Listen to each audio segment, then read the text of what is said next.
Job desk में Sanjay Gandhi post graduate institute की तरफ से वैकेंसी सामने आ रही है, जिसमें एडवर्टाइजर नंबर I50 है। रिक्रूटमेंट 21/2022 के थ्रू SGPGI में वैकेंसी निकली हुई है, जिसमें देख सकते हैं सिस्टर ग्रेड में 50+30, SC की 80 पोस्टें, ST की 1, OBC की 42 और EWS की 14, अनरिजर्व की 115 पोस्टें। टोटल 252 पोस्टें सिस्टर ग्रेड 2 की निकली हैं, जो कि लेवल 7 ग्रेड में आता है। सेकंड है टेक्नीशियन रेडियोलॉजी, जिसमें 7 पोस्टें हैं। SC की, ST की कोई नहीं है, OBC की 10, EWS की 3, अनरिजर्व की 14, टोटल 34 पोस्टें हैं। ये लेवल 6 के तहत आता है। तीसरी वैकेंसी है टेक्नीशियन रेडियोग्राफी की, जिसमें रेडियोथेरेपी विंग 2 SC की, 2 OBC की, EWS की कोई नहीं, 4 जनरल की और टोटल 8 पोस्टें हैं। ये लेवल 6 की पोस्ट है। नेक्स्ट वैकेंसी की तरफ आ जाते हैं। यह है मेडिकल टेक्नोलॉजिस्ट लैब, जिसमें 29 पोस्टें SC की हैं, 2 पोस्टें ST की, 37 OBC की, 14 EWS और 55 अनरिजर्व की है, जिसमें टोटल मिला के हो जाती है 137 पोस्ट है। ये लेवल 6 की पोस्ट है। नेक्स्ट पोस्ट है ये जूनियर मेडिकल लैब टेक्नोलॉजिस्ट की, जिसमें 4 SC की, 8 OBC की, 2 EWS की और 9 पोस्टें अनरिजर्व की हैं, जिसमें ये टोटल मिला के 23 पोस्टें हो जाते हैं। इसमें आइए देखते हैं, क्वालिफिकेशन की बात कर लेते हैं।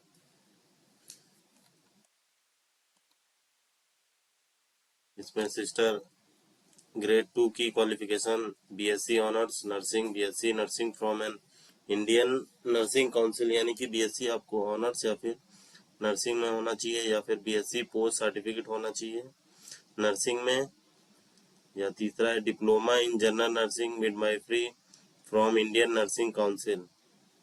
और ये दूसरी पोस्ट टेक्नीशियन रेडियोलॉजी के लिए 10+2 साइंस से होना चाहिए, 12th पास या फिर डिप्लोमा होना चाहिए, 2 साल का course radiography technique from a recognised institute plus 1 साल का एक्सपीरियंस भी होना चाहिए एज अ रेडियोग्राफर।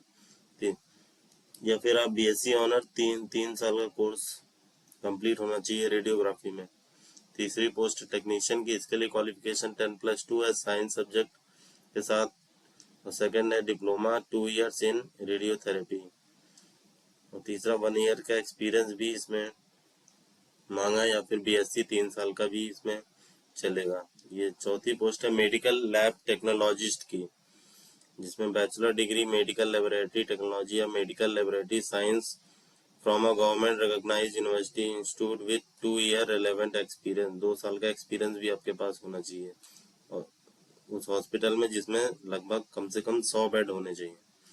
ये पांचवी है जूनियर मेडिकल लैब टेक्नोलॉजीज की, जिसमें 12 पोस्टें हैं साइंस की subject physics chemistry and biology biotechnology. 2 साल का डिप्लोमा होना चाहिए। ये थी क्वालिफिकेशन की बात। अब फीस की बात कर लेते हैं।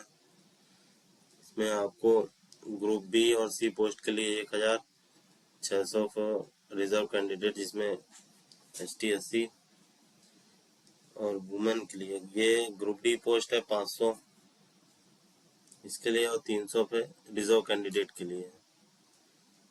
एज बात कर लेते हैं। एज मिनिमम 18 और मैक्सिमम 40 साल होनी चाहिए। बाकी इसमें सिलेक्शन प्रोसेस आपको कंप्यूटर बेस्ड टेस्ट के थ्रू होगा, जिसमें कॉमन रिक्रूटमेंट टेस्ट CRT। ये 2 आवर का, ये 2 घंटे का है, जिसमें 100 मार्क्स के क्वेश्चन आएंगे। 10 मार्क्स जनरल इंग्लिश के, 10 मार्क्स जनरल नॉलेज के, 10 मार्क्स रीजनिंग के और 10 मार्क्स मैथमेटिकल एप्टीट्यूड के रहेंगे। जिसमें से 50 नंबर जनरल EWS और OBC के लिए क्वालिफाइंग होगा, और 45 नंबर ST SC के लिए। इससे कम लाने पे ऑटोमेटिकली डिस्क्वालीफाई हो जाएंगे। फिर इसके बाद स्किल टेस्ट है, then final merit skill test और कंप्यूटर रिक्रूटमेंट टेस्ट के थ्रू बनेगी, CRT के थ्रू ही ओनली बनेगी। Thank you. अगर इन्फॉर्मेशन अच्छी लगी है तो लाइक करें, सब्सक्राइब कर दें इस चैनल को।